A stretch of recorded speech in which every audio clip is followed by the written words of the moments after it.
Olá pessoal, tudo bom? Espero que todos estejam bem. Eu vou dar início, ou melhor, continuidade, partindo do diagrama de redes, que foi a última coisa que nós vimos em sala de aula.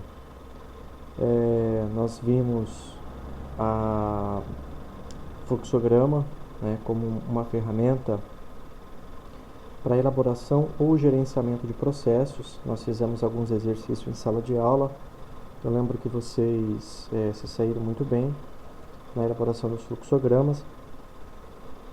Eu vou deixar um exercício no AVA também sobre o fluxograma e sobre diagrama de redes e caminho crítico.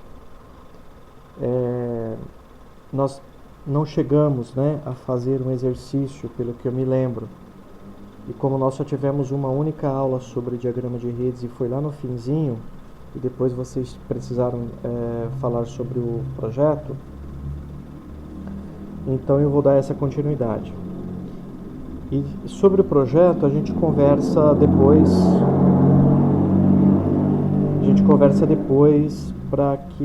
Para nós vermos como é que vai ser encaminhado as próximas etapas, tá? Não se preocupem, vocês não serão prejudicados quanto a isso, porque eu tenho plena consciência do que está ocorrendo, né? E nós vamos fazer o que será possível ser feito dentro desse prazo aí nos próximos meses até o final da conclusão da disciplina, ok? Bom, então vamos focar aqui primeiramente no diagrama de redes e o caminho crítico. Bom, nós falamos sobre várias formas de gerenciamento de tempo e uma delas nós falamos do cronograma. O cronograma, que nós falamos em algumas aulas, ele é um quadro geral daquilo que vai ser trabalhado dentro do projeto, onde você tem um começo e o fim daquela atividade. Qual que é a diferença do diagrama de rede para um cronograma? Lembrando aqui que há vários tipos de cronogramas que se pode ser elaborado. Um deles é o grafo de Gantt, que nós chegamos a comentar. Bom, o diagrama de rede ele é uma espécie de fluxograma, e esse fluxograma ele é temporizado e ele é acoplado às atividades. Estas atividades elas podem ser dependentes de outras atividades. A conclusão de uma atividade ou de mais de uma atividade pode desencadear o processo de mais outra atividade, a iniciação de uma outra atividade. Ok? Nós vamos ver aqui o exemplo que foi mostrado em sala de aula e depois vou montar um exercício junto com vocês. O que nós estamos fazendo é algo mais simples, depois eu vou mostrar um pouco mais elaborado dentro da dimensão da criação de um diagrama de rede com um caso, né, um pouco mais específico no que se refere ao controle da gestão de tempo de cada tarefa. Mas o que nós já estamos vendo já é uma ferramenta, já faz parte de um estudo de diagrama de redes. Bom, as formas mais comuns de você criar um diagrama de rede, como vocês viram na última aula, são representações das atividades por retângulos e cada atividade é representada comumente por uma letra alfabética. Pode ser numérico, mas aqui você vai confundir com os tempos, mas comumente é por uma ordem alfabética, tá? Lembrando que cada retângulo ele vai estar associado por meio de um nó, né, ou por meio de uma seta a uma outra atividade, tá? Então essa associação ele pode ser uma dependência de uma outra atividade, ou seja, eu só posso iniciar uma outra atividade após a atividade anterior ter sido executada, ter sido realizada.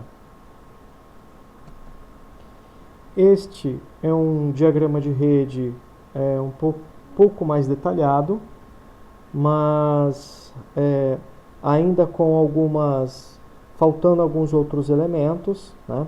Nós ainda estamos fazendo um mais simples ainda, para nós irmos para um pouco mais avançado. Isso aqui eu também gostaria de deixar claro que é conteúdo da avaliação, ok? Então, é importante vocês fazerem as atividades e entenderem como é que funciona o diagrama de rede, tá? Então, perceba que cada um desses blocos, tá? Cada um desses retângulos, eles equivalem a uma atividade. E elas estão nominadas alfabeticamente. Então, por exemplo, a atividade A, a B, a C, a D, a E, a F e assim por diante. Então, eu tenho o início do projeto e o final do projeto. Eu posso fazer isso de forma a concluir todo o projeto ou simplesmente para concluir algumas etapas do projeto. Ok? Então, eu posso, por exemplo, simplesmente dividir o meu projeto em etapas ou simplesmente dimensionar algumas atividades e colocá-la dentro de um diagrama de redes. Diagrama de redes, ele sempre será necessário, ele sempre é interessante justamente para que você possa observar onde você tem um caminho crítico e onde você tem uma folga. O caminho crítico, resumidamente, é quando você não tem tempo de sobra. Isso é o caminho crítico. A folga é quando já há um tempo de sobra. Pessoal, também vou lembrá-los o seguinte, a gravação pode ser interferida, eu posso sair e voltar porque alguém pode me chamar, etc. Pode acontecer algumas outras coisas aqui, enfim. E eu não vou editar o vídeo, porque isso demanda um pouco de tempo. Então, eu tenho o início do projeto, final do projeto. Nesse meio, eu tenho as atividades que serão realizadas. Perceba que aqui eu tenho uma atividade que inicia, que é a atividade A. Depois, eu tenho 3 atividades que elas são dependentes da atividade A. Ou seja, eu não posso começar a atividade B, C e D se a atividade A não for concluída. E eu tenho aqui a duração de tempo de cada uma dessas atividades. A duração de tempo, ela pode ser estipulada por uma experiência de quem trabalha com gestão de projetos, ou pode se aproximar também com alguma experiência que alguém do grupo tenha. Então, vocês estão lembrados que em alguns momentos, dentro do gerenciamento de projeto, nós vimos a consulta de especialistas. Ou seja, de repente você vai fazer alguma tarefa e essa tarefa ela necessita de alguma informação especializada e você vai encontrar essa informação especializada junto a um outro profissional. Esse profissional ele pode fornecer, olha, essa atividade ela vai durar tantos dias, ok? Mesmo que haja as pessoas responsáveis pelo projeto, não significa que outras pessoas não possam desenvolver alguma atividade. Você pode ter um responsável dentro do projeto e alguém fora do projeto desenvolver aquilo que o responsável solicitou. Um exemplo, vamos supor que alguém do grupo, alguém da gestão de projeto, precisa fazer o levantamento das documentações necessárias para a abertura de uma empresa. E suponha que você não tenha esse conhecimento. Se você não tem esse conhecimento, você pode buscar o quê? Um contador, um advogado, e essa pessoa que seria a experiência técnica vai passar a informação para você que é o responsável. Isso não tem problema. Você vai trazer essa informação, mas você foi buscar essa informação por meio de um responsável técnico. E isso pode ser uma atividade que pode estar envolvida dentro do diagrama de redes. O diagrama de redes, ele também é muito utilizado em parada de máquinas. Então, você pode controlar a parada de máquinas ou serviço de máquinas utilizando um diagrama de redes. Esse aqui, se eu não me engano, foi o exemplo que nós vimos, né? Foi o que eu havia mostrado para vocês. Nesse diagrama, que ele já está montado, eu tenho aqui 5 atividades. Estas atividades elas estão nominadas alfabeticamente. Eu tenho uma única atividade que inicia, que é a atividade A. Depois eu tenho atividades que são dependentes de A, que é a atividade B e C, as atividades B e C. Depois eu tenho a atividade C, que é dependente de B. E a atividade D, que é a última, necessita que a E e a C sejam concluídas. Perceba que não necessariamente há uma ordem específica alfabética, tá? Mas é só para que nós possamos entender o processo de desencadeamento das atividades. Bem, nós havíamos falado a respeito dos cálculos. Bom, primeiro perceba que em cada uma das atividades nós temos uma durabilidade temporal.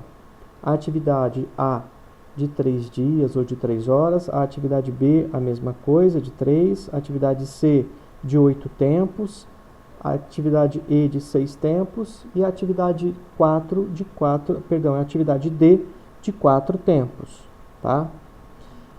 E para que eu possa fazer esse pequeno cálculo que nós vamos realizar agora, eu faço um caminho de ida e um caminho de volta, certo?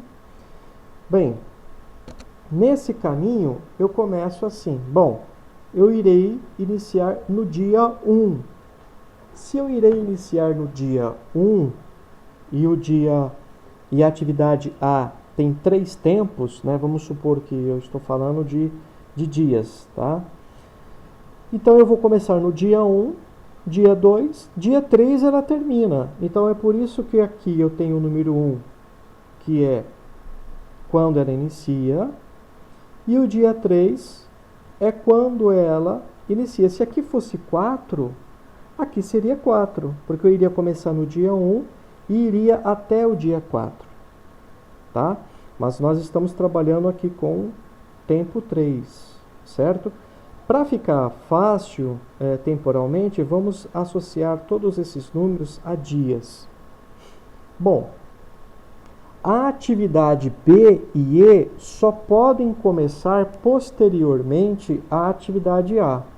Então, ela só pode começar no dia seguinte. Lembre-se que nós estamos falando de dias, tá? Então, a atividade B e E irá começar no 4º dia. Certo? Bem, então, eu coloquei aqui 3 iniciando no próximo dia, 4º, certo? 4. E no B, eu tenho a durabilidade de 3 dias. Bom, vocês podem, acho que nós comentamos sobre isso em sala, mas vale lembrar, né? Então, eu somo 4 com 3, bom, vai me dar 7, mas por que eu tenho esse 6 aqui? Eu tenho esse 6 aqui porque eu acresci um número aqui em 4. Né? Eu joguei o 3 para cá, veio 4. Aí eu somo e tiro o 1 que eu coloquei aqui. Então, por isso que fica 6. A mesma coisa será realizado aqui. Eu tenho 6, vai para 7. Ok? Tenho 6 e 7. A mesma coisa aqui. 4 e 6, 10. Só que eu acresci um dia aqui, eu tiro 1, fica 9. Certo? Aqui, 7 e 8, 15. Mas eu acresci um número aqui, eu removo 14. Bem, veja bem. Agora eu tenho 2 atividades que são antecessoras à atividade D. No caminho de ida, eu sempre vou jogar o número maior na próxima atividade. Ó, eu tenho 2 atividades, que são antecessoras a D. O número que vem para cá, na ida, é o maior número, e não o 9. O 9 é menor. Então, eu jogo o maior número. Então, ele vem para cá como 15. Ok? Então, 15 mais 4, 19. Só que como aqui foi um dia mais, 18. Certo? Bem, o que eu faço agora? Agora, eu volto, vou fazer o caminho de ida, perdão, o caminho de volta. E aqui eu tenho a mesma coisa, olha, certo? Ó, tem a mesma coisa. Então, eu tenho o número de sobra aqui, 18 menos 4. Espera só um pouquinho, pessoal.